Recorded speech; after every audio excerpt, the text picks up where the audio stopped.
इचलकरंजी शहरातील BSNL कार्यालयासमोर महापालिकेच्या मिळकतीमध्ये एक शाळा आहे। या शाळेत आज सकाळी प्रार्थना करण्यासाठी नागरिक एकत्र आले होते।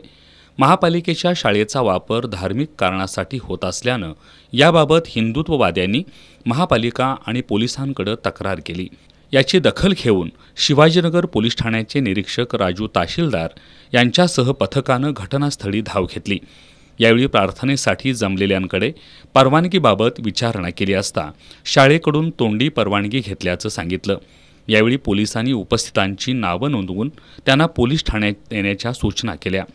शाळेत दोन्ही समाजाचे लोक एकत्र आल्याची माहिती मिळताच निवडणुकीच्या पार्श्वभूमीवर नेमलेल्या गस्त पथकानेही धाव घेऊन माहिती घेतली।